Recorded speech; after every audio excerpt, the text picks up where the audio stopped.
preeklamsia atau keracunan kehamilan yang merupakan penyebab kematian nomor 2 di Indonesia setelah perdarahan setelah pasca melahirkan. Tahukah Anda? Preeklamsia dapat terjadi pada 5-10% ibu hamil.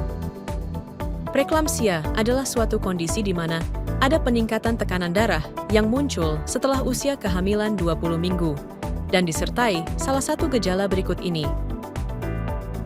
Proteinuria merupakan protein yang ditemukan di air seni. Hal ini diperoleh dari pemeriksaan urin atau air seni. Trombositopenia merupakan penurunan kadar trombosit dalam darah. Ini didapatkan dari pemeriksaan darah. Gangguan ginjal, peningkatan serum kreatinin di atas 1,1 mg per desiliter, atau didapatkan penurunan kreatinin serum dari sebelumnya, pada kondisi di mana tidak ada kelainan ginjal lainnya. Gangguan fungsi hati atau liver. Hal ini ditandai oleh peningkatan nilai SGOT dan SGPT 2 kali dari nilai normal, atau adanya keluhan nyeri ulu hati atau nyeri perut kanan atas. Ödem paru merupakan penumpukan cairan di paru-paru dengan gejala batuk atau sesak nafas. Gangguan saraf seperti pandangan kabur, stroke, dan nyeri kepala. Gangguan plasenta, air ketuban sedikit, pertumbuhan janin terhambat, gangguan sirkulasi, atau gangguan aliran darah utroplasenta. Siapa saja yang beresiko menderita preeklamsia? Ibu hamil yang berusia lebih dari 40 tahun. Kehamilan pertama. Hamil dengan riwayat preeklamsia pada kehamilan sebelumnya. Hamil dengan pasangan baru. Riwayat preeklamsia pada ibu atau saudara perempuan.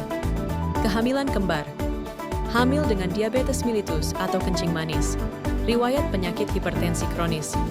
Penyakit ginjal. Penyakit autoimun. Hamil dengan obesitas atau berat badan berlebih. Kenapa preeklamsia berbahaya? Preeklamsia bisa menyebabkan berbagai komplikasi ke ibu dan janin. Dan tidak sedikit ibu dengan preeklamsia mengalami perburukan menjadi eklamsia. Eklamsia adalah kejang. Kejang ini sangat berbahaya karena bisa mengakibatkan kematian ibu. Kejang ini tak hanya dialami bunda selama hamil, bahkan 3 bulan setelah melahirkan, bunda masih bisa mengalami eklamsia atau kejang. Dan jika sudah mengalami kejang atau eklamsia, maka akan dilakukan pengakhiran kehamilan dengan cara operasi sesar. Selain itu, preeklamsia juga menyebabkan komplikasi ke janin, yaitu pertumbuhan janin terhambat, kelahiran prematur, bahkan sampai mengakibatkan kematian janin di dalam kandungan. Preeklamsia bukan akhir dari segalanya. Semakin cepat terdiagnosis, maka hasilnya akan semakin baik. Jika bunda terdiagnosis preeklamsia, lakukan pemeriksaan ANC atau pemeriksaan kehamilan secara rutin, rajin memeriksa tekanan darah, kendalikan tekanan darah dengan cara minum obat antihipertensi yang sudah diresepkan oleh dokter. Minum suplemen kalsium, di mana kalsium terbukti bisa menurunkan resiko preeklamsia. Kapan harus pergi ke rumah sakit? Ibu hamil dengan preeklamsia harus selalu waspada. Jika bunda mengalami keluhan seperti pusing, pandangan kabur, mual, muntah, nyeri ulu hati, tekanan darah tetap tidak turun, nyeri perut hebat, atau gerakan janin berkurang, maka bunda harus secepatnya memeriksakan diri ke rumah sakit. Preeklamsia tidak bisa dicegah, namun preeklamsia bisa diminimalisir dengan cara gaya hidup sehat, menjaga pola makan, seperti menghindari penggunaan garam yang terlalu tinggi, minum cukup air, dan istirahat yang cukup.